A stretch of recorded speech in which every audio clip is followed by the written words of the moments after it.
El día de hoy entramos a la semana 8 y la semana pasada estuvimos hablando sobre lo que eran las sensaciones, la percepción, ¿no?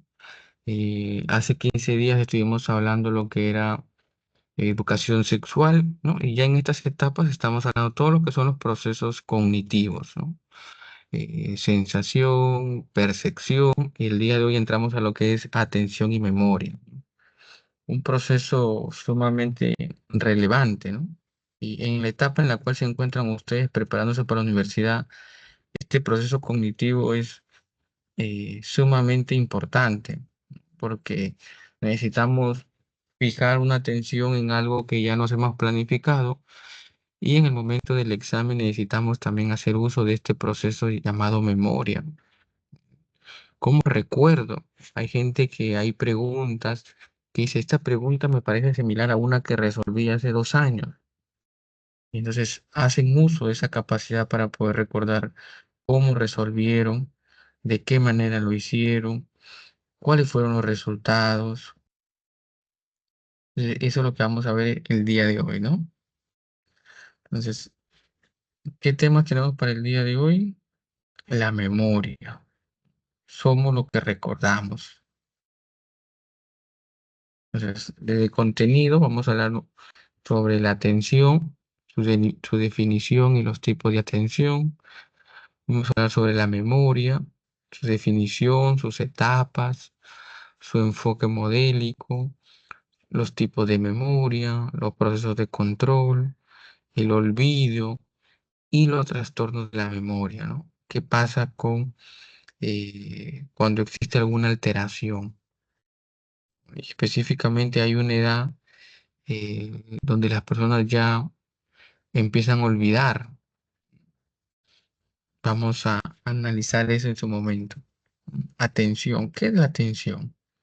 Vemos que es un proceso por el cual podemos dirigir nuestros recursos mentales a algunos de los objetos de la realidad que son relevantes. Nuestros sentidos captan una cantidad enorme de estímulos y no podemos procesar todos al mismo tiempo, miren, ¿no? Algunos de repente están ahorita en su casa y también están en su casa de repente la televisión prendida, de repente el hermano en el celular y vemos que hay varios estímulos alrededor de nosotros. Entonces, y no podemos procesar todos al mismo tiempo. No es que yo puedo estar ahorita viendo televisión, respondiendo un mensaje en redes sociales, escuchando mi clase y al mismo tiempo estoy cocinando. Entonces, ¿qué nos dicen? No podemos procesar todos los estímulos al mismo tiempo. Es necesario seleccionar o filtrar la información con la que vamos nosotros a realizar el día de hoy. Entonces, para que pueda ser captada o aprendida, cuando nuestro cerebro no filtra, se sufre la déficit de atención, ¿no? Y hay personas que tienen déficit de atención eh, por alguna alteración, eh, también puede ser genética al momento de diagnosticar, ¿no?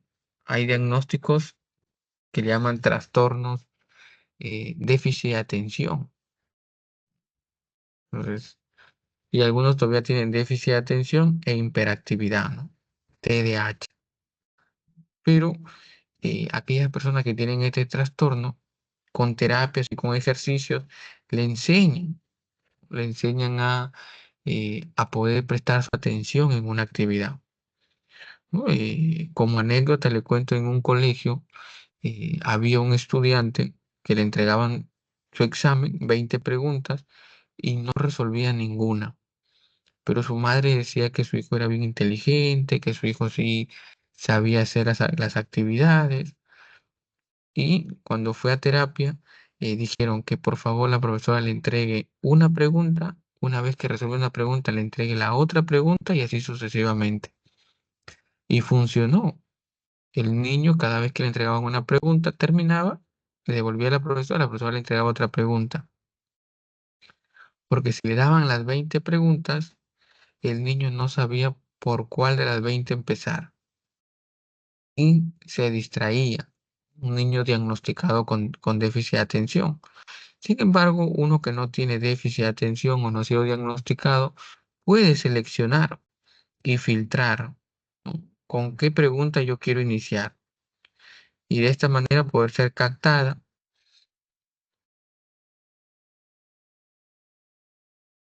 Es por ello que es muy importante dedicarnos a estudiar con más profundidad la atención en las personas. Entonces, atención, proceso cognitivo que selecciona la información relevante, lo que uno quiere, ¿no? Lo que uno desea. Por eso que en las redes sociales capta nuestra atención porque selecciona, ¿no? Esa forma de visualizar en redes sociales videos captan nuestra atención. Y hay personas que se la pueden pasar horas sin darse cuenta que cada video de 1 minuto, cada video de 60 segundos, te lleva a captar tu atención. Entonces, la atención, conocida como un proceso cognitivo, que selecciona la información relevante detectada por las diferentes modalidades sensoriales.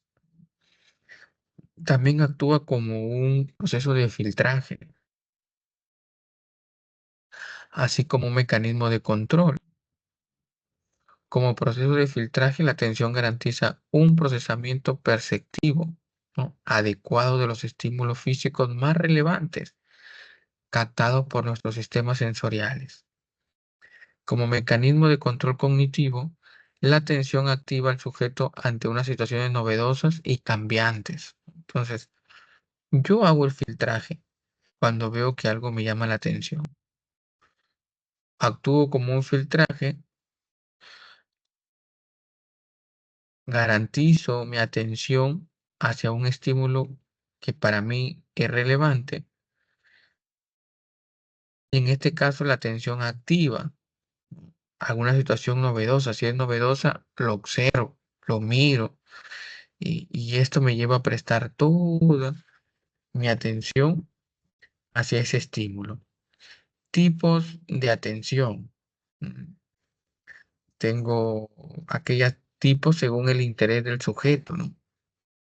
Entonces, eh, si alguien está explicando algo que me interesa, mm, me quedo sostenida. Mm, Hablábamos de las redes sociales, ¿no? Entonces, se presenta cuando atendemos a un determinado estímulo por un prolongado periodo de tiempo. Entonces, toda mi atención, toda mi atención a ese estímulo por un prolongado periodo de tiempo, ¿no? Estoy viendo una clase virtual grabada, le presto toda mi atención, hasta donde yo creo que es importante revisar. Otro ejemplo, ¿no? De repente estoy manejando un carro, estoy prestando la atención. Ante eso, ¿por qué? Otro ejemplo, ¿no? Un médico cirujano realiza una operación, está dedicado, sabe que tiene que estar concentrado 1 hora, enfocado, ¿no? Haciendo el filtraje, que ningún otro estímulo lo interrumpa. Me voy a ver una película al cine de la misma forma. Eh, Alguien que está haciendo un trabajo operativo tiene que prestar la atención sostenida, porque si deja de prestar atención puede suceder algún accidente. Entonces, una costurera, ¿no? Tiene que estar enfocado netamente en lo que está haciendo, porque si no puede cometer un error.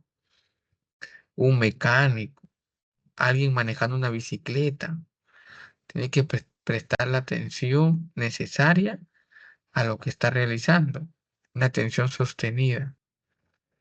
Deja de mantener la atención y puede suceder un accidente. La sostenida se caracteriza por eso, porque se presenta cuando atendemos a un determinado estímulo por un prolongado periodo de tiempo. No, no es para siempre, no por un prolongado periodo de tiempo. Tenemos también la atención selectiva, ya el mismo nombre nos indica, ¿no? Yo voy a seleccionar. Entonces se da cuando decidimos prestar atención a un estímulo relevante, ignorando otros. Otros que para nosotros ya no es relevante. Por ejemplo, cuando acá tenemos el ejemplo de los zapatos, ¿no? Yo selecciono, busco un zapato, pero hay uno que me agrada más. Entonces lo toco, lo miro, veo si es de mi comodidad, me lo pongo. Yo he seleccionado. En las compras se ve mucho eso. Tengo estímulos y yo centro mi atención en algo, selecciono, ¿no? Estoy desarrollando un examen y en el examen veo preguntas, ¿no? Por áreas y yo en ese momento selecciono un estímulo netamente, selecciono un estímulo que yo deseo. Yo digo, voy revisando y digo, ahí me interesa la letra, el área de filosofía y empiezo a desarrollar las preguntas de filosofía, ¿no? La atención selectiva, yo voluntariamente selecciono, yo voluntariamente decido qué estímulo prestar atención en este momento, ¿no? Igual que las clases, ¿no? Uno puede estar expuesto a varios estímulos, pero algunos deciden escuchar la clase. Tenemos también el otro tipo de atención por el interés del sujeto, la dividida. Se produce cuando distribuimos nuestra atención en varias tareas para poder hacerlas al mismo tiempo. Entonces, la atención dividida solo es posible en actividades rutinarias o mecanizadas por la práctica. Y esto es lo que por lo general vemos en casa, ¿no? La mamá está cocinando, al mismo tiempo está escuchando música y está mirando cada momento al niño, pero es una actividad operativa, práctica, mecánica. Es difícil ver a alguien que de repente está redactando y al mismo tiempo está utilizando otros estímulos o prestando atención a otros estímulos. Va a ser muy difícil ello. Entonces, en este tipo de atención, según el interés del sujeto, tenemos estas tres. Sostenida, cuando atendemos un determinado estímulo por un prolongado de tiempo. Selectiva, cuando decidimos prestar atención a un estímulo. Dividida, cuando distribuimos nuestra atención a varias tareas. Y luego tenemos el tipo de atención según la actitud del sujeto. Y según la actitud del sujeto tenemos la voluntaria y la involuntaria, ¿no? Entonces, en la voluntaria, en este caso el sujeto dirige deliberadamente su atención hacia un estímulo. Yo voy a cruzar la pista y dirijo toda mi atención hacia verificar si es que hay un carro o no hay un carro. Y de manera voluntaria yo también dirijo eh, mi atención hacia alguna actividad que yo estoy interesado. Mm. Involuntaria, cuando un estímulo fuerte o significativo nos pone en alerta repentinamente, ¿no? Ahorita estás concentrado, ahorita estás en una atención voluntaria, tú has decidido escuchar la clase, pero de repente existe una explosión fuera de tu casa. ¿Mm? Ante un estímulo fuerte, eh, cambia tu atención. Entonces, un estímulo fuerte o también significativo, ¿no? Te quita la atención. Por ejemplo, de repente estás escuchando clase y alguien empieza a gritar o a llorar, ¿no? ¿Qué es lo que va a pasar ahí? Como parte de un reflejo, vas a girar a verificar qué está sucediendo, qué ha pasado de manera involuntaria.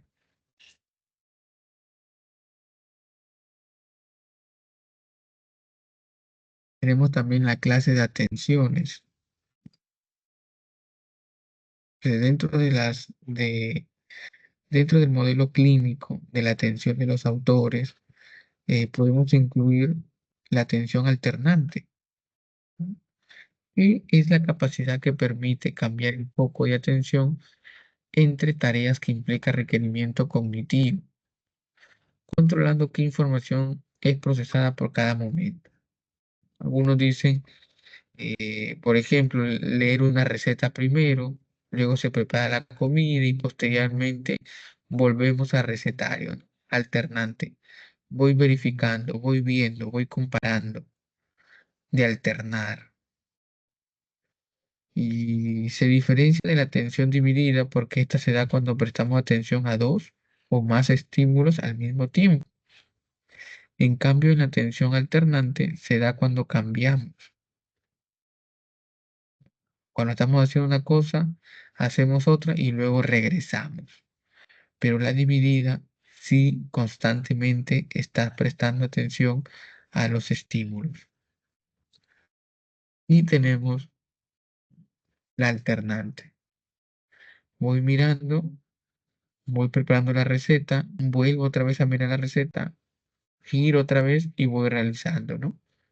Es cuando alguien también va a programar su celular, ¿no? Le dan su manual y empieza verificando el manual y haciendo la actividad, verificando el manual y haciendo la actividad. Entonces tenemos una atención alternante. Otro ejemplo de alternante eh, sucede cuando uno quiere instalar un programa en su computadora y está viendo un video en YouTube para poder instalarlo. Está mirando cómo lo instala, pone pausa, avanza con la programación. Vuelve a ver el video, le pone pausa y ejecuta. Pues tenemos una atención alternante.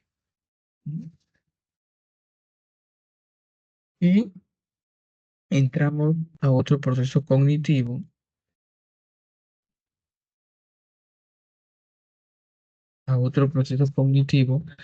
llamado memoria.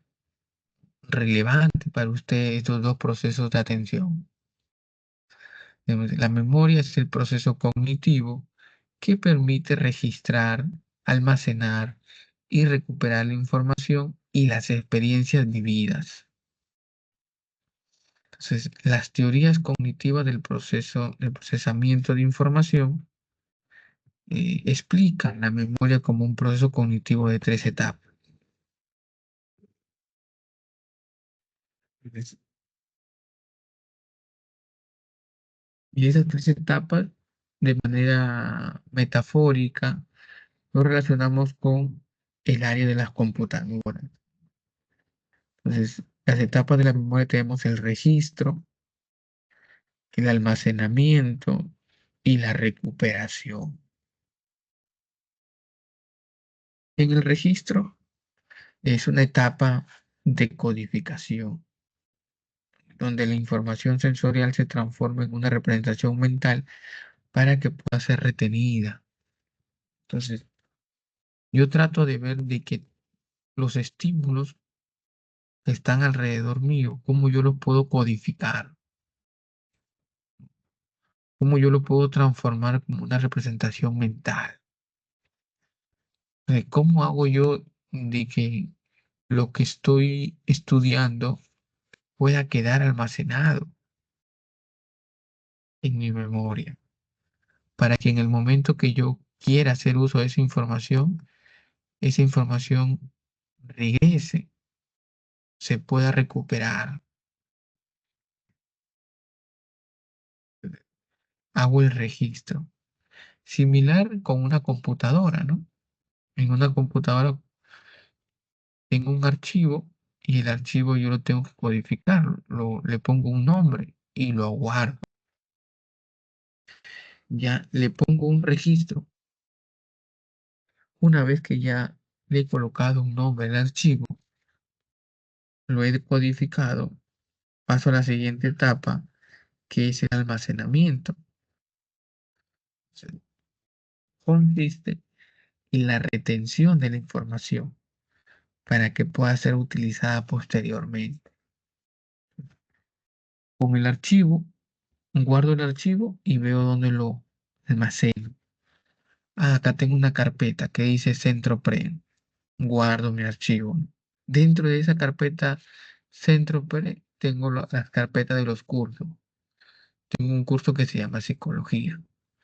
Y como esta información que tengo pertenece a Psicología, lo guardo en la carpeta de Psicología.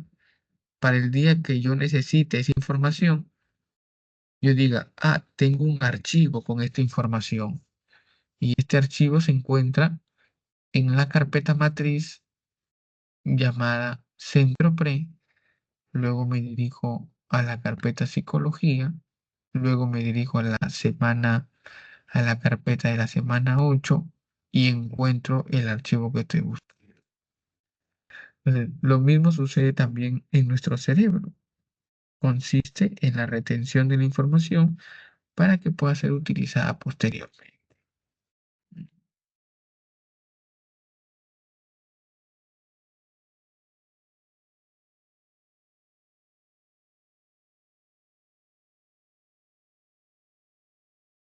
Entonces, una vez que ya yo lo he codificado, una vez que ya tengo el almacenamiento, viene con la recuperación.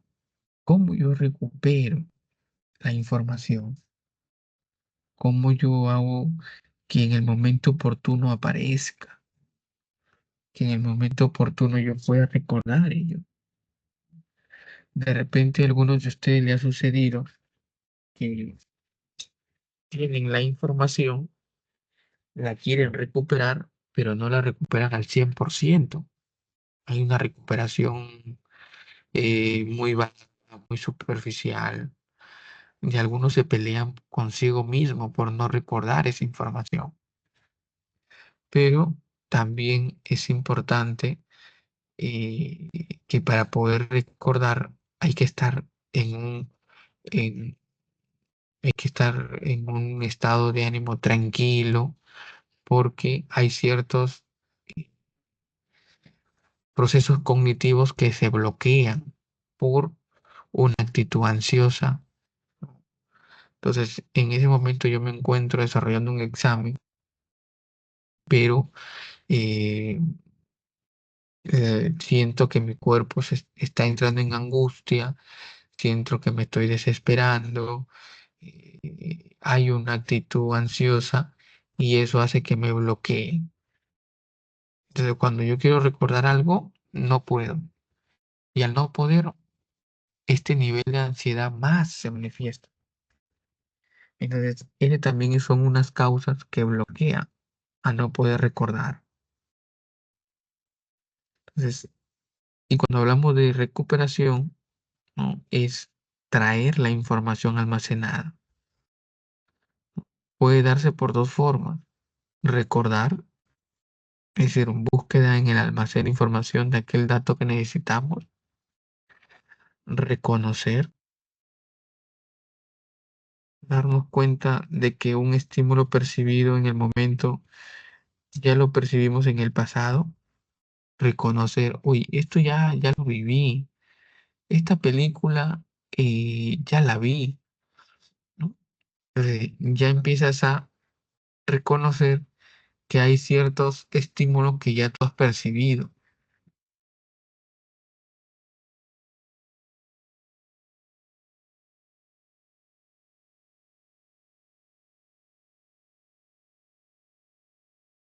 Entonces, la recuperación se puede manejar de esas dos formas, ¿no? Recordar, busco la información o reconocer, me doy cuenta que esto ya lo viví. Entonces, si lo comparamos con la computadora, ¿no? En la computadora eh, podemos ir a la carpeta donde está guardado el archivo y poder recuperarlo. Y la computadora también reconoce cuando ya han descargado un archivo con el mismo nombre.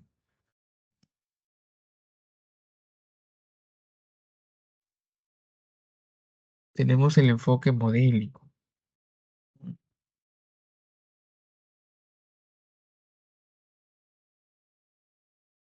eh, no tenemos el enfoque modélico.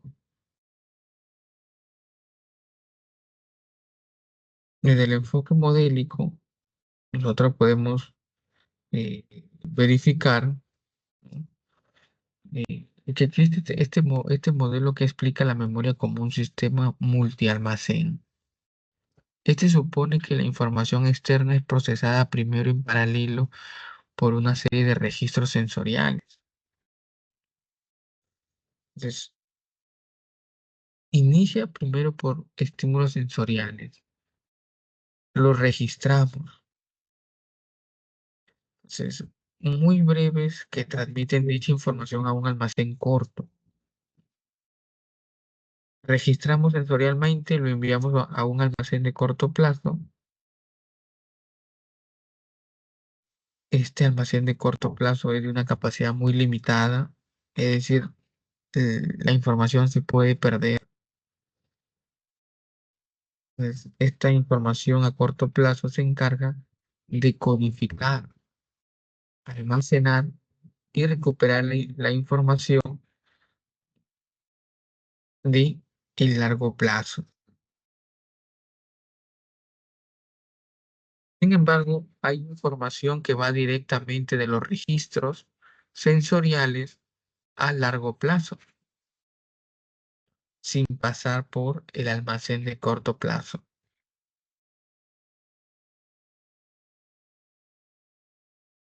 ¿Mm? Entonces, tal como lo refleja el esquema, ¿no? Vemos ahí los puntitos, los puntos seguidos o la línea seguida. Vemos que la teoría nos dice el input, todo lo que ingresa, ¿no? Todos los estímulos que existen alrededor mío. Yo hago un registro sensorial, los codifico, los envío al almacén de corto plazo y también, dependiendo la relevancia, la importancia, lo envío al almacén a largo plazo. Pero también puede ser que dependiendo la relevancia, hago el registro sensorial y lo envío a la memoria de largo plazo.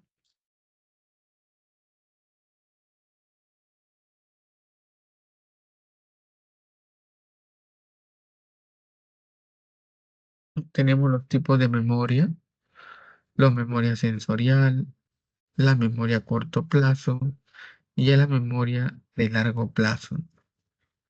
En la memoria sensorial, también conocida como sistema de registro sensorial, el tipo de información almacenada en la precategorial, su capacidad sumamente limitada. Dice que el tiempo guardado es inferior a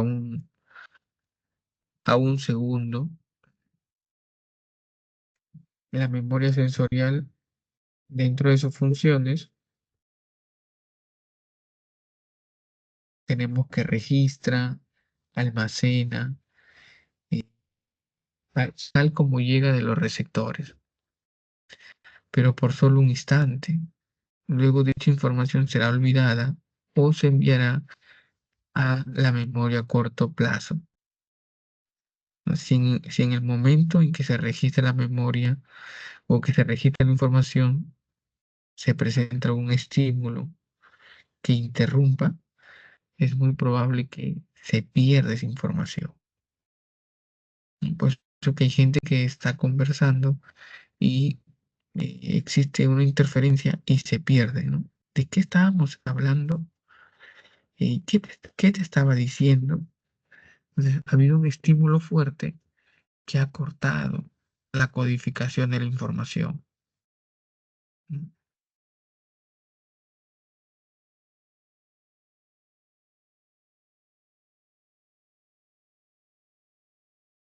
Luego tenemos la memoria a corto plazo,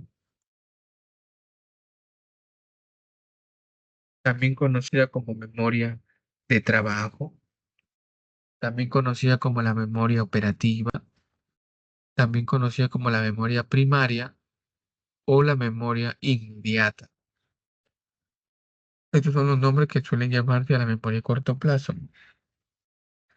Eh, Su capacidad también es limitada. Dice que es un tiempo guardado de 15 a 30 segundos. ¿Mm?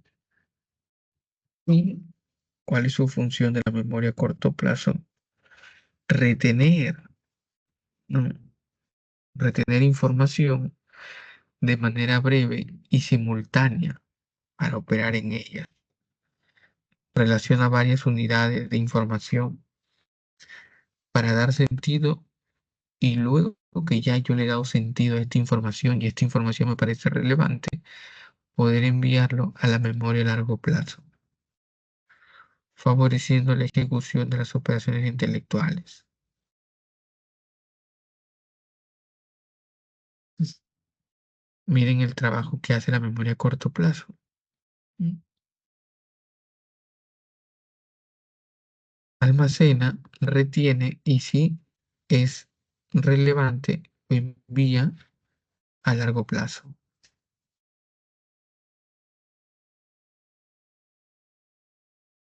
Entonces, dentro de la memoria sensorial tenemos, ¿no? La auditiva, y tenemos la del tacto, tenemos la olfática, tenemos la gustativa, ¿no? En la memoria sensorial.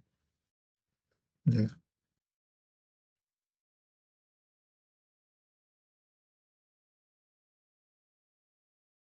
la función que cumple la memoria a corto plazo. Si es relevante, lo envía a la memoria a largo plazo. Y la memoria a largo plazo, también conocida como la memoria permanente, la memoria secundaria o la memoria remota. ¿Qué información almacena la memoria a largo plazo? La memoria de largo plazo almacena información significativa. Ya. Pero cuando hablamos de significativa, deberíamos ver nosotros y se debe guardar información que sea enriquecedora para nosotros. Sin embargo, nosotros información que creemos que es relevante, la guardamos. Y a veces guardamos información que es dolorosa para nosotros, pero como ha sido fuerte porque ha sido significativa, la tenemos en memoria a largo plazo. Su capacidad de la memoria a largo plazo es ilimitada. No tiene un stock, no tiene una cantidad determinada, sino es ilimitado. ¿No? Los tiempos guardados pueden ser de un minuto a permanente. Su función, netamente, retener la información en forma permanente e ilimitada.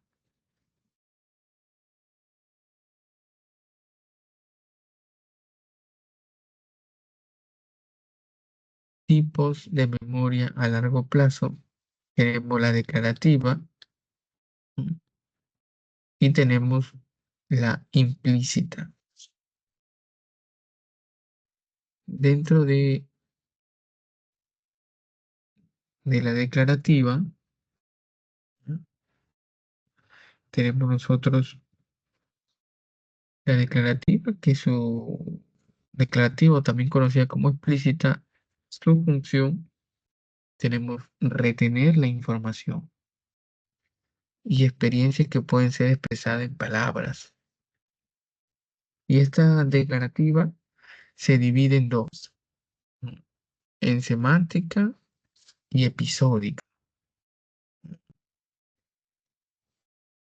La semántica almacena el conocimiento del lenguaje y del mundo. ¿M? Eso es lo que están haciendo ustedes hoy en día, ¿no? Tratando de hacer uso de su memoria a largo plazo, retener la información y las experiencias. Y tenemos la semántica, ¿no? Almacena el conocimiento.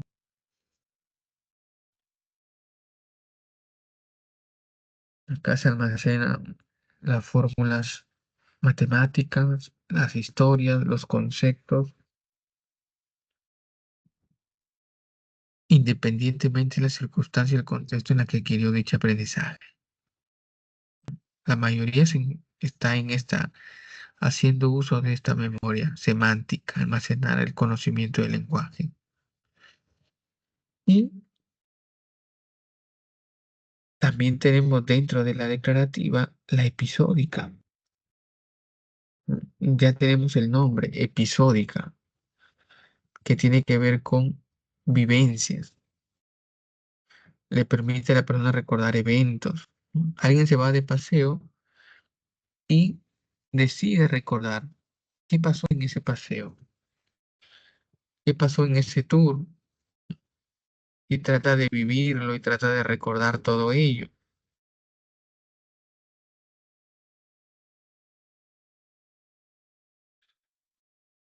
Y también dentro de la memoria a largo plazo explícita tenemos la implícita, que es más procedimental y más emocional. Procedimental almacena la información relacionada con hábitos y habilidades motoras.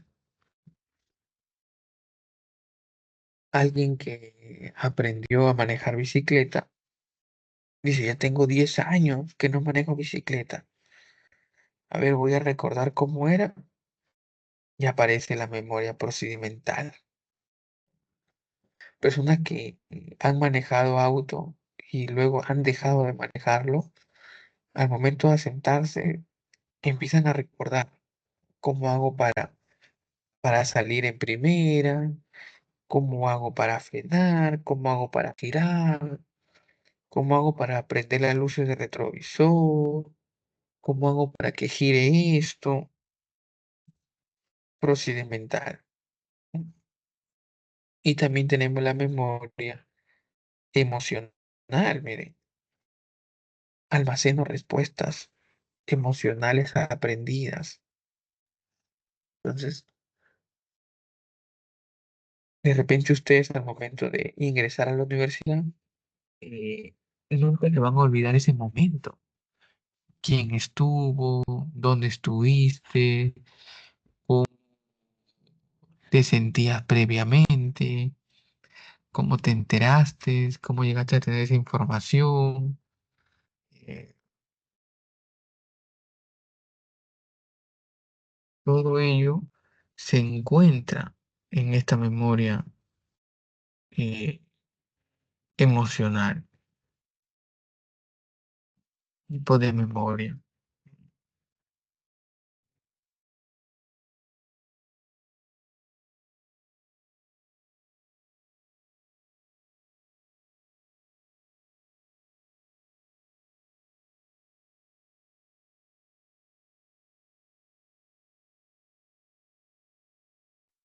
¿Qué más tenemos dentro de los tipos de memoria? Tenemos también los procesos de control en la memoria. tenemos el proceso de control de la atención sensorial, de la repetición, que es memoria a corto plazo, y tenemos también el ensayo elaborativo, que es la memoria a largo plazo. Entonces, el proceso de control en esta atención y memoria sensorial permite seleccionar información instantánea que será transferida a la memoria sensorial y a la memoria a corto plazo. Permite mantener la información en nuestro sentido por muy breve tiempo. Tenemos repetición, el control, el proceso de control de repetición que pertenece a la memoria a corto plazo. Aquí permite mantener la información en el almacén de corto plazo y formar un código para ser enviado a la memoria a largo plazo. Entonces, yo mentalmente organizo mi información, veo cómo le coloco códigos, veo cómo lo almaceno, veo cómo lo relaciono con otra información para poder recordarlo lo más pronto posible. Y tenemos también la memoria o el proceso de control en la memoria de largo plazo.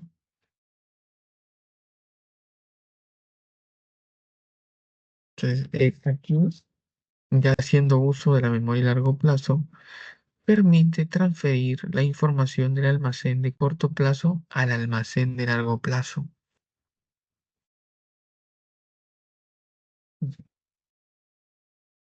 Y consiste en relacionar de una forma significativa la información nueva de la memoria a corto plazo, ¿no? Con información previa para así transferirla rápidamente a la memoria de largo plazo. Se logra así una codificación semántica de la información. Imagínense si yo les preguntara a ustedes, ¿no? ¿Cómo hacen para recordar tanta información? Y cada uno de ustedes me dirá su forma como codifica. Cada uno de ustedes me dirá la manera de cómo diferencian entre una información relevante e importante. Ustedes me dirán la forma de cómo almacenan en largo plazo. ¿Y cómo haces para poder tú recordar esto? Trato de... eh, algunos de los estudiantes me han dicho, profesor, yo tengo como una memoria fotográfica, es decir, si usted me pregunta tal información que dictó, yo trato de recordar la diapositiva, trato de recordarlo y ahí me doy cuenta qué había en la parte derecha, qué había en la parte izquierda, qué había en la parte inferior. ¿Y por qué todavía yo recuerdo eso? Porque así es significativo para mí y constantemente estoy trayéndolo al presente esa información. Tenemos los procesos de control.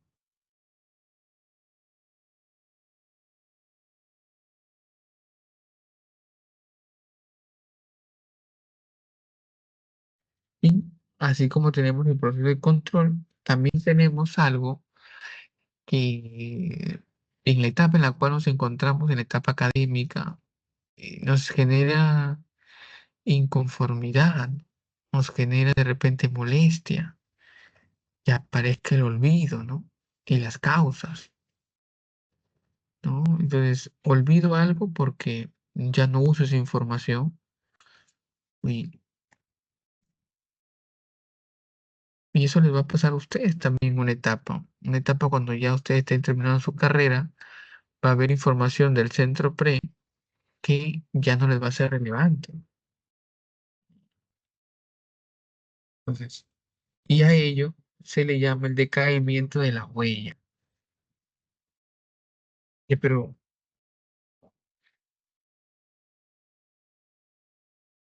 dice, uy, pero yo sabía esta información, yo la dominaba, Yo solía utilizarlo todos los días,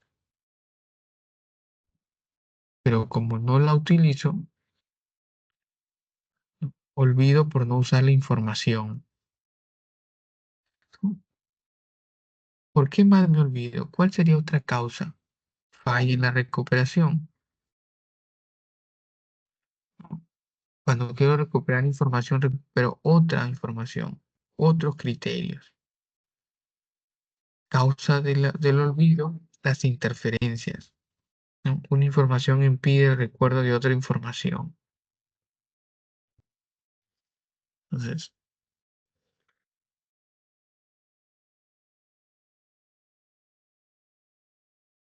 ya no utilizo la información, suele perderse, ¿no? O nos cuesta mucho poder recuperar. Hay una teoría que nos habla de la curva del olvido.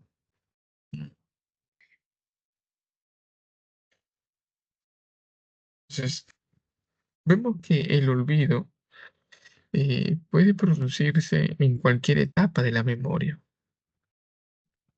en los procesos de registro, en el almacenamiento, en la recuperación de la información. A medida que procesamos información, filtramos, alteramos o perdemos gran parte de ella. El olvido permite un uso más eficiente de los recuerdos, ya que facilita desechar información irrelevante.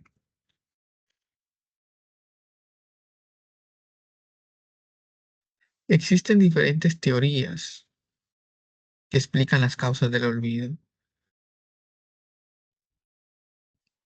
Ya hemos mencionado ello, ¿no? Decaimiento, la falla, la interferencia. Y dentro de la curva del olvido también nos va mostrando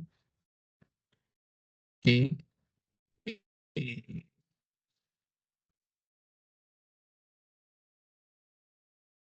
ya hay momentos en los cuales sostener la información eh,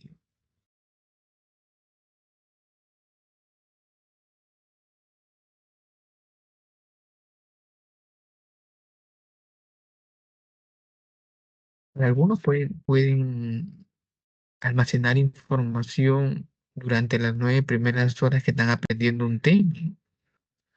Entonces, otros dicen clase escuchada, clase aprendida, ¿no? Algunos dicen, ¿cómo me gustaría que me tomen examen saliendo de cada clase? Saliendo de cada clase, me tomaron un examen, yo estaría ahí presente. Pero luego del paso de los días, los niveles se estabilizan. En consecuencia, se considera que es necesario repasar una materia local. Entonces, así como también repasar después de días y luego de una semana para mejorar notablemente la retención, ¿no? Porque si no, a partir ya eh, de los 20 minutos hay una recaída y a partir de las 9 horas, después de haber leído algo, después de haberlo comprendido, empieza a haber un decaimiento. ¿Mm? Por eso, eh, lo importante para contrarrestar el uso de la información es el repaso. Mientras yo voy repasando, voy recordando.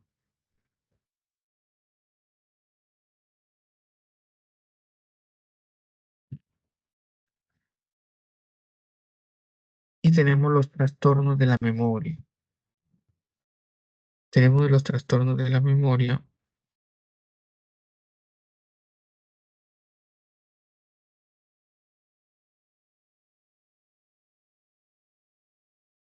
y tenemos la amnesia.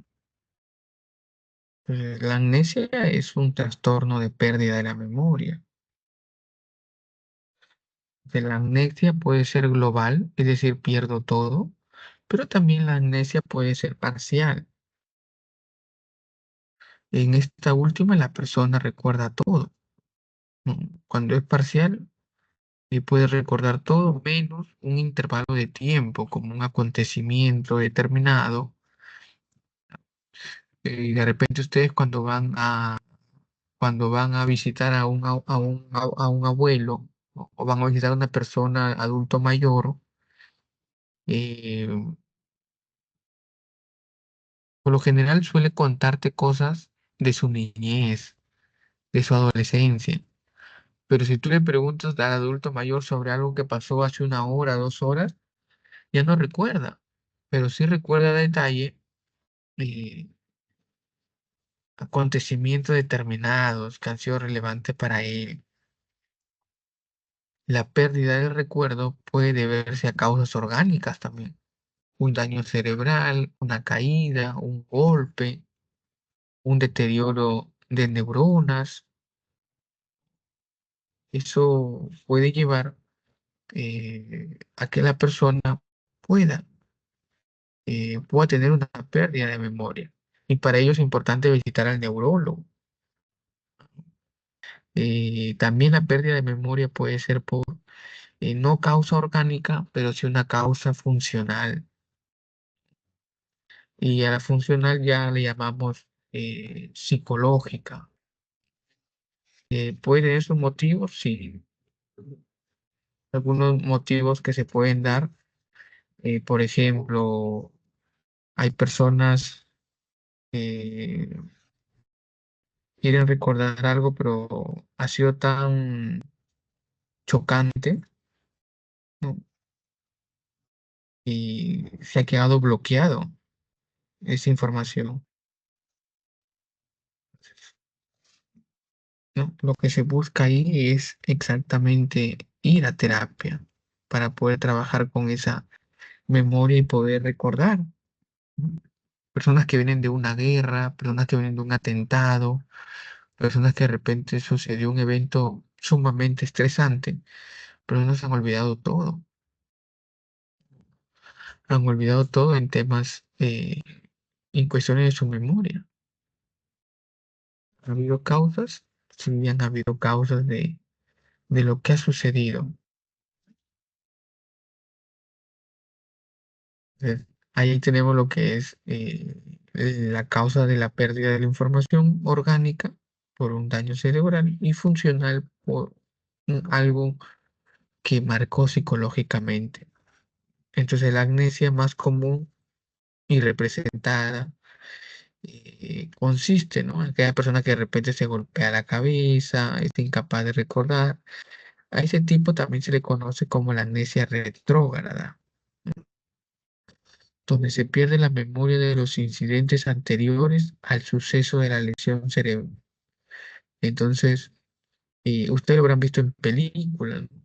O sea, la persona tenía toda una vida, causa un accidente y se olvidó todo. No se acuerda quién es su esposa, no se acuerda quiénes son sus hijos, no se acuerda la vida que hizo. Entonces, sin embargo, hay especialistas que precisan que es menos común porque los recuerdos perdidos reaparecen poco a poco, ¿no? Aunque el restablecimiento completo puede tardar varios años, con terapia se puede ir recuperando poco a poco la información. Solo algunos recuerdos se pueden perder para siempre. Así como tenemos la memoria retrógrada, también tenemos entonces tenemos la otra que es netamente la incapacidad para adquirir nueva información y recordar los sucesos ocurridos después de la elección. Es decir, yo recuerdo todo antes de mi accidente. Después de mi accidente me cuesta poder guardar información, me cuesta poder adquirir nuevos datos, procesarlos, mandarlos a la memoria a corto plazo y luego a largo plazo. No puedo, existe ahí una falla. Entonces, Tenemos ahí la amnesia, ¿no? La amnesia que puede ser completa o puede ser parcial, retrógrada, que no me acuerdo lo que pasó anteriormente, y tenemos la anterógrada y cuesta poder almacenar información luego del accidente que he tenido o luego de la amnesia. Y esto es un poco complicado, ¿no? Porque eh, dentro de la amnesia también tenemos las llamadas eh, paramnesias, ¿no? Y tenemos también estas alteraciones en la memoria. Algunas pueden ser leves, ¿no? Como el déjà vu, otras pueden ser más graves, pero las paramnesias o falsos recuerdos también son alteraciones de la memoria que se manifiestan en errores de identificación o en errores de localización. Entonces, algunos autores lo definen como una alteración de la memoria, por la que el sujeto cree recordar situaciones que no ha ocurrido o modifica circunstancias de aquellas que se ha producido. Y acá en las paramnesias tenemos el déjà vu, que cree que ya lo ha visto, y tenemos el jamais vu, lo nunca ha visto, ¿no? Tenemos el déjà vu,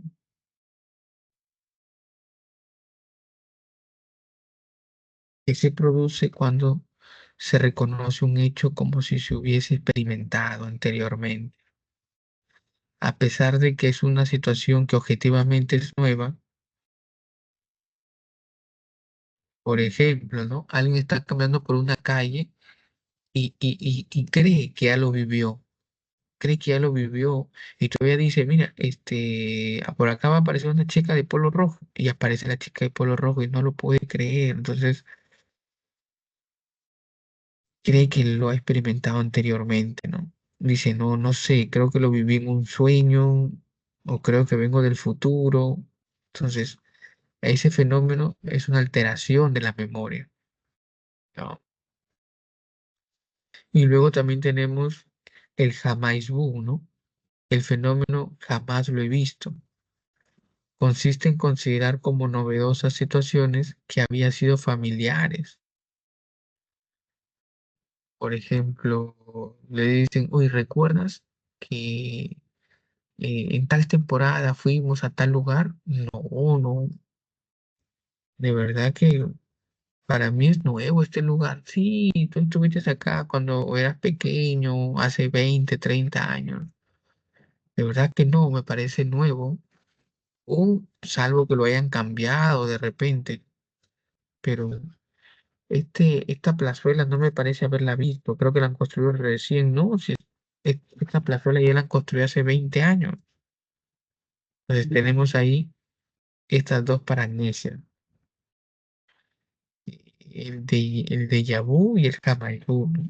De que parece que ya lo he visto y parece que nunca he llegado a verlo.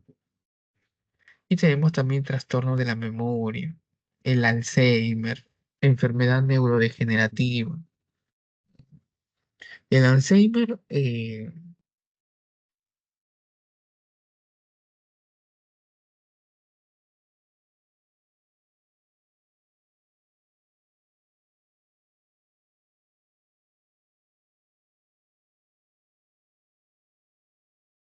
y el Alzheimer es una enfermedad neurodegenerativa y al mismo tiempo también es una enfermedad que causa un poco de tristeza porque le sucede a los seres queridos, a los seres que necesitan ser cuidados por lo general. Es- afecta gravemente a la memoria. eh, en sus etapas iniciales aparecen simples olvidos de citas y de fechas, eh, olvidos de cumpleaños, olvidos de eventos importantes, ¿no? Se va a casar su hija, ¿no? Imagínense, en este trastorno degenerativo hay que ponerlo, porque hoy en día también Alzheimer dan a personas de 40, 50 años, pero en el ejemplo hay que colocar que las enfermedades de Alzheimer le dan a alguien de 80 años, 80, 90 años. Entonces la persona suele olvidar momentos que de repente son relevantes para la familia, ¿no? Es como que su hija se va a casar a las 9 de la noche, se van a recoger a la abuelita a las 6 de la tarde, la abuelita no está ni cambiada. Y le comienzan, mamá, pero hoy día se casa tu hija. Me había olvidado. Pero dicen que el Alzheimer, conforme va pasando los años, el tiempo, la enfermedad de la pérdida de la memoria se profundiza y se olvidan hasta tareas sencillas, ¿no? Se olvidan cómo abrir la puerta, se olvidan cómo preparar los alimentos, se olvidan cómo prender un televisor, y esto se va agudizando, cada vez se va perdiendo más. Se olvida para qué sirve un teléfono celular y, y si esto no recibe medicamento, no hay un seguimiento médico, puede llegar a perder o puede llegar a dejar de hablar o no entiende lo que le dices. Tú le dices, mamá, ponte más allá y no identifica qué significa eso. Y entonces los abuelitos suelen traer tristeza porque son seres queridos, seres que necesitan ser cuidados y con esto tipo de enfermedad de Alzheimer, si esto se sigue agudizando, hasta se olvidan de que tienen que ir a los servicios higiénicos para ir a hacer orinar, ¿no? Desecar, y se olvidan. Algunos se van olvidando de quiénes son las personas, ¿no? Entonces tú llegas bien contento a saludar a tu abuelito y tu abuelito no sabe quién eres, ¿no? Eres que eres el señor que ha venido a dejar cualquier cosa. Entonces tú le dices, abuelito, soy yo, su nieto, el hijo de su hija fulana de tal. No, yo no tengo hijos. Sí. Y cuando le vas mostrando la foto, a veces es un choque fuerte. Por eso que alguien con Alzheimer tiene que ir al neurólogo. Tiene que ir al neurólogo, tienen que eh, llevar su tratamiento para que no exista esto. Porque es doloroso. Imagínate, dentro de la mente de ellos es que tú no eres su nieto. Y ahora verlo dentro de su casa, ver lo que entra, sale, es doloroso porque para él eres un desconocido, ¿no? Entonces, ¿se imaginan ustedes que eh, llegue alguien y le diga y te digan, eres mi hijo? Y tú dentro de tu memoria, no, usted no es mi mamá. Sí, yo soy tu mamá. Mira, acá tengo las fotos. Cuando tenías un mes, cuando tenías 2 meses, mira, acá tienes un año, y tú te das cuenta que ahí estás tú, de un año, de 5, de 6, de 7, y te comienza a enseñar fotos de momentos significativos, tu cumpleaños, viajes, eh, de repente tienes una cicatriz y te enseña una foto, mira, acá te cortaste tu pie, y tú no entiendes, ¿no? Entonces, imagínense ellos también. Dentro de su memoria no hay esos recuerdos ya. Y entonces que venga alguien y le diga, yo soy tu hija, yo no soy una desconocida, y peor, entran más en shock. Y hay familias que por recomendación ya neurológica medican, y algunos de ellos, para evitar de que sean agresivos, los aíslan. Entonces, tenemos ahí la enfermedad del Alzheimer, ¿no?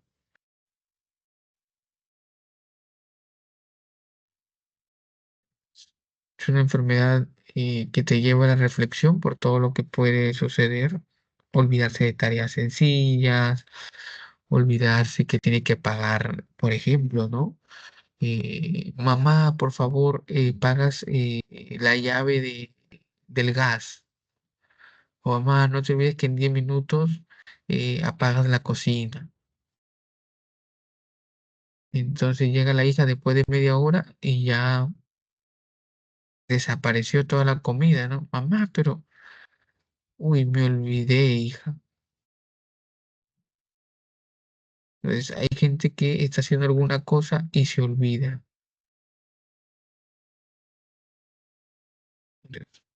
Es importante visitar al médico. Ya cuando un adulto empieza a tener 70 años, empezar a visitar a un neurólogo para también recibir sus terapias, sus ejercicios cognitivos, ¿no? Leer, estar en actividad física. Entonces, con ello vamos a entrar a las preguntas, ¿no? Por el chat colocan las alternativas.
Núñez dice la C. A ver qué dice el resto.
A ver, tenemos Taramona dice la B, Sandoval la B, Vivas la B, Quispe la B, Rivera la B, Alba la B, Arellano la C.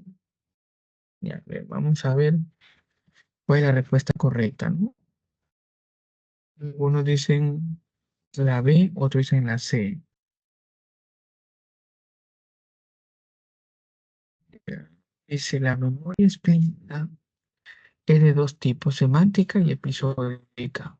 Con respecto a la memoria episódica, es correcto afirmar que viene de episodios, eventos, ¿no? Y se manifiesta al identificar los componentes del cuerpo humano. Mm, Dos, ilustra cuando se evita a un agresor de su etapa de niño. Es un episodio, ¿no? Es una historia. Evidencia explicar un refrán. Entonces, como episódica, tiene que ver con, es aquella que implica la evocación de información netamente personal asociada a un momento, a un lugar, a la eh, biografía de alguien, algo que sucedió. Entonces, por eso la respuesta correcta es la B. Ilustra cuando se evita a un agresor de su etapa de niño. Ilustra algo que vivió. Es un episodio propio. Por eso la respuesta correcta es la B. ¿Ya? Vamos al ejercicio 2.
Ya, a ver, la 2.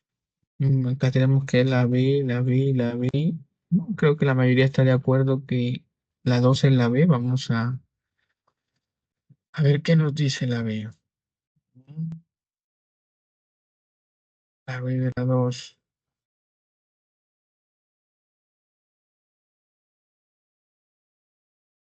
Pues el tráfico de Lima es considerado una de las peores en Latinoamérica por lo caótico bullicioso. Sin embargo, esto no es problema para Luisa, quien a pesar del ruido y otros estímulos alrededor suyo puede entender los temas del libro que lee mientras está en el bus. El tipo de atención se da en este caso en, vemos que es la B, ¿no? Selectiva. Uno selecciona todos los estímulos que hay a su alrededor, selecciona y se da cuando de todos los estímulos hemos seleccionado una. La respuesta correcta es la B, selectiva. Vamos al ejercicio 3.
Quispe dice la E, a ver qué dice el resto.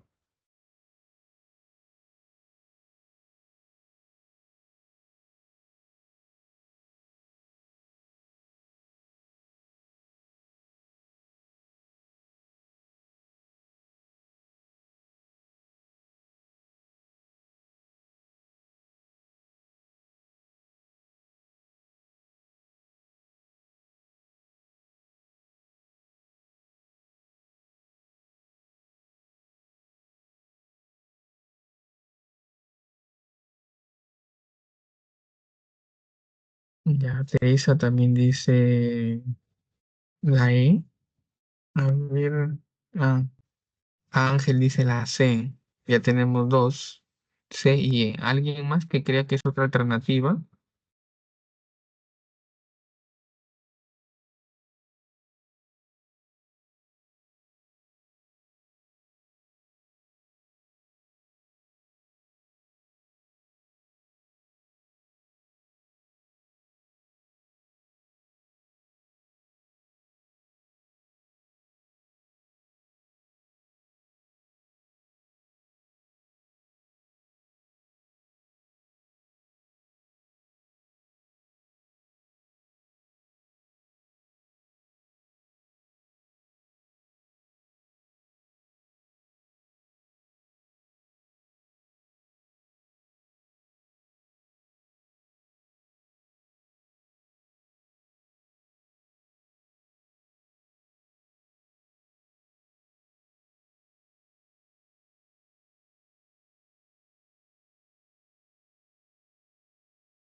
A ver, vamos a ver la 3, ¿no?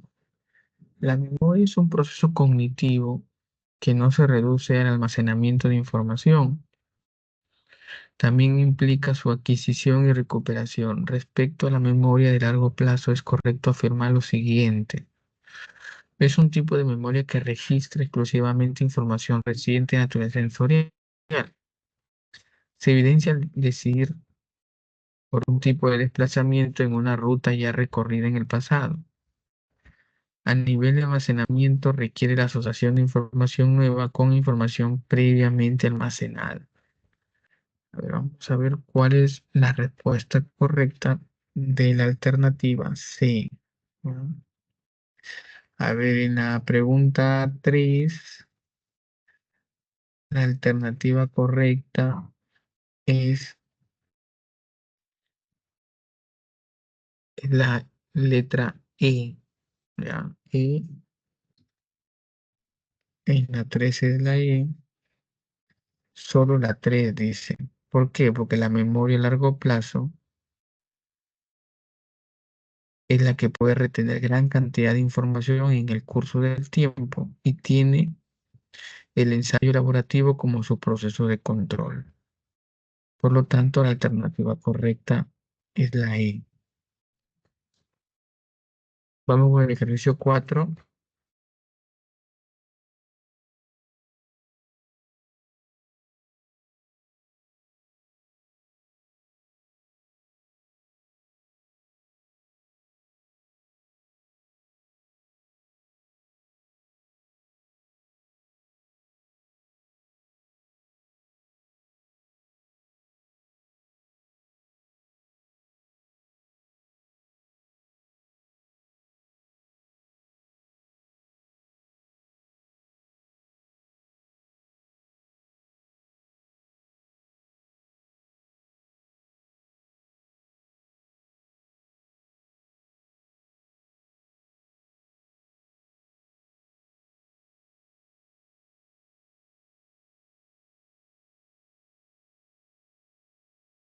La C, profesor.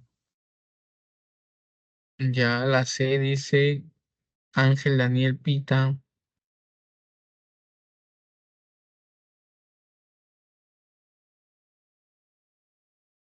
Dice, Lucrecia es una ama de casa que mientras cocina ve su novela preferida de forma simultánea.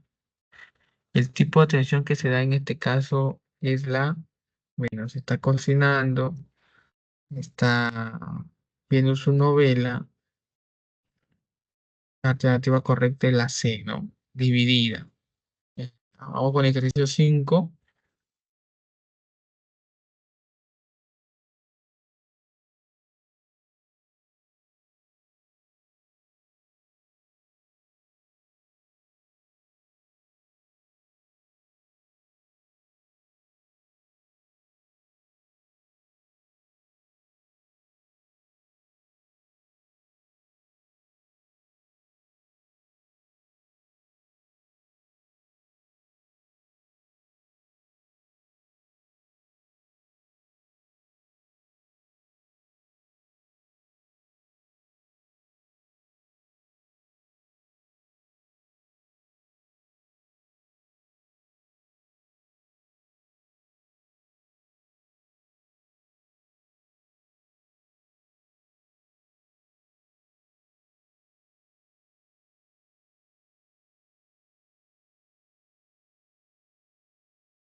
A ver, acá Paul dice la B y la D, dice.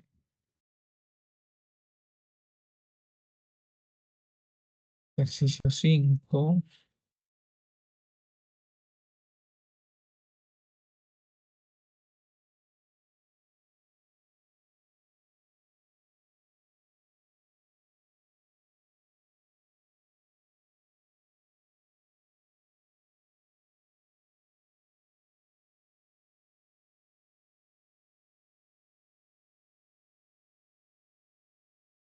Y Ángel dice la E. Rivera dice la D también. B y D dice.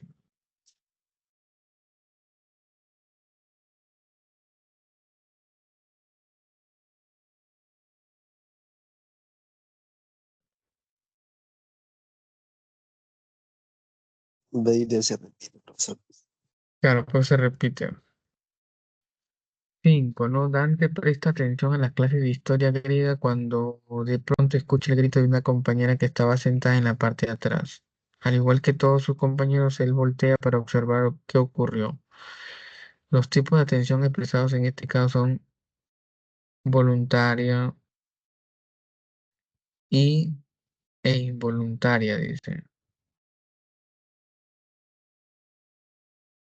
Entonces, vemos que tenemos la A voluntaria sostenida, la B voluntaria involuntaria, la C voluntaria selectiva.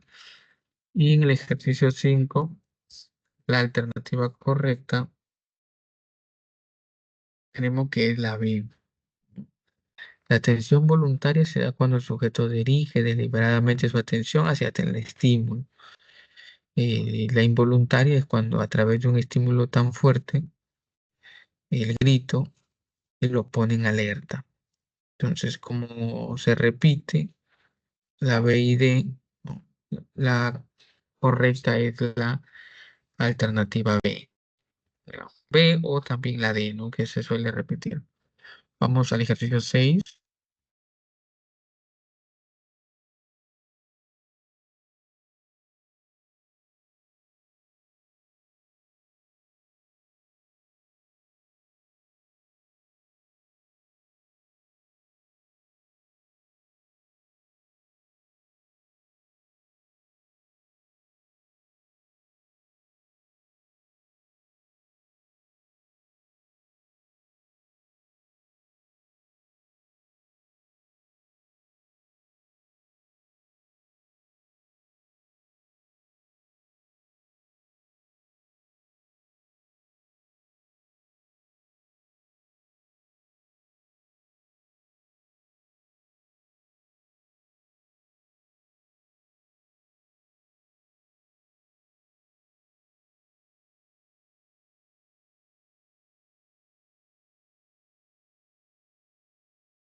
Ya en la 6 la mayoría dice la D.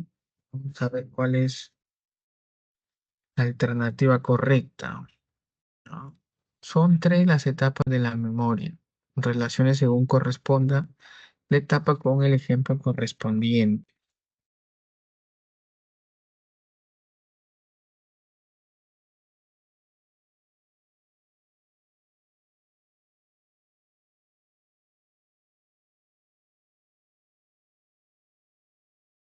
A ver, nos dice que Naida Después de leer, emplea organizadores gráficos para conservar la información. Emplea para conservar información, entonces tenemos que la recuperación, ¿no? La A, tenemos registro, almacenamiento y recuperación. Entonces, como emplea organizadores para conservar, entonces sería almacenamiento, ¿no? Sería la A con la 2. Blanca, luego de aprender un tema, resuelve simulacros de examen pasados. Tenemos ahí que es la recuperación, ¿no? Y Fernando emplea el subrayado sobre algunos párrafos de un texto para facilitar su comprensión. Sería registro, codificar, ¿no? La respuesta correcta sería la D, ¿no? Vamos con el ejercicio 7.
A ver, dicen la 7, algunos dicen la C, otros dicen la A. Vamos a ver la 7.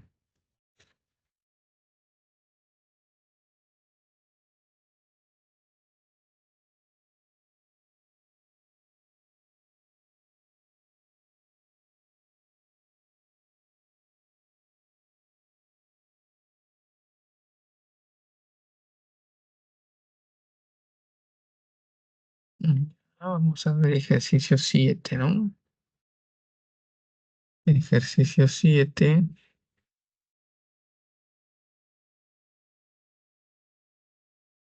es el olvido.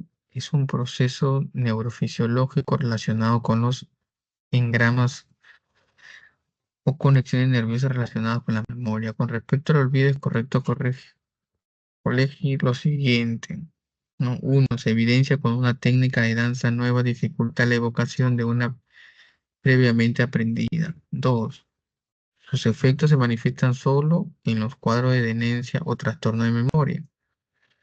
Tres, la memoria procedimental o explícita está exenta de episodios de olvido por decaimiento de huella. Ejercicio 7. La respuesta correcta es la alternativa A. Ilustra un tipo de olvido por interferencia. Ah,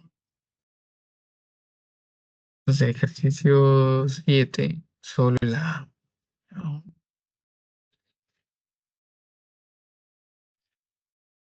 Vamos al ejercicio, vamos al ejercicio 8.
Ajá, la 8 dicen la D y otros dicen la E. Vamos a ver cuál es la respuesta correcta de alternar del ejercicio 8.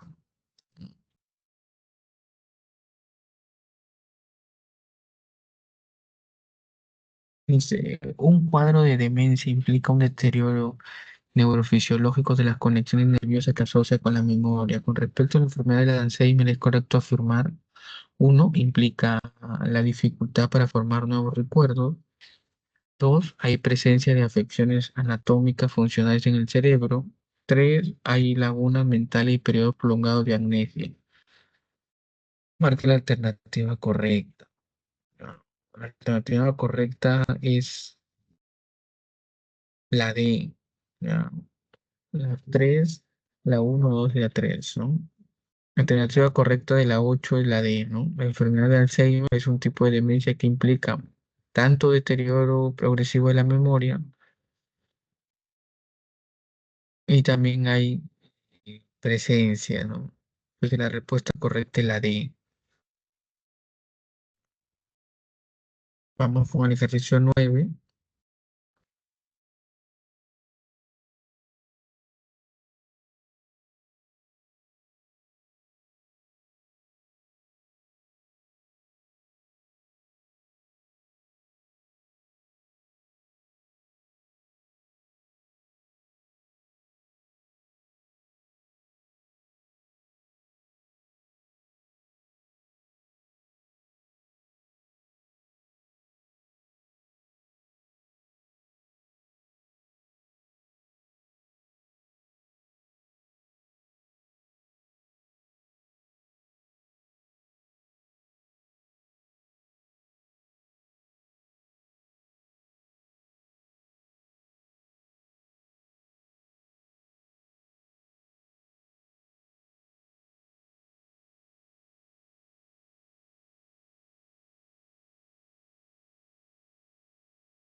El ejercicio 9 nos dicen la A, la A, y ahí un compañero dice la E. Vamos a ver cuál es la respuesta correcta en la 9.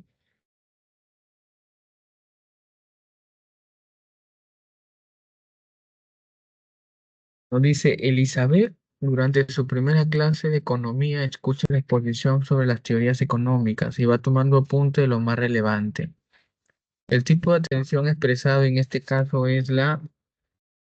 vemos que es la alternante, ¿no? Va escuchando y va tomando apunte. Entonces, la atención alternante es la capacidad que permite cambiar el foco de atención entre tareas que implican requerimientos cognitivos, ¿no? Escucha la exposición, toma apuntes. Luego que tomando apuntes, vuelve a prestar atención a la exposición. Entonces, eh, tenemos que es la alternativa A, ¿ya? El ejercicio 9, la alternativa es la A. Vamos con el ejercicio 10.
A ver, dicen acá la 10 es la C y otros dicen que es la E. Vamos a ver cuál es la alternativa correcta en la 10.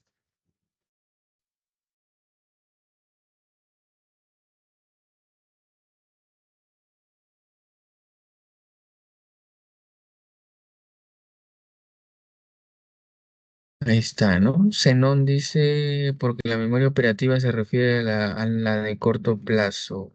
Ya, vamos a ver cuál es la alternativa correcta. Entonces tenemos entre C y E. E nos dice, los procesos de control regulan a cada uno de los tres tipos de memoria. En relación con respecto de control de la memoria operativa, es correcto afirmar que uno requiere de la repetición de aquella información que se va a almacenar. 2. Implica relacionar información nueva con conocimientos previos y almacenados. 3. Se debe prestar atención a lo que es relevante en la información que va a almacenar.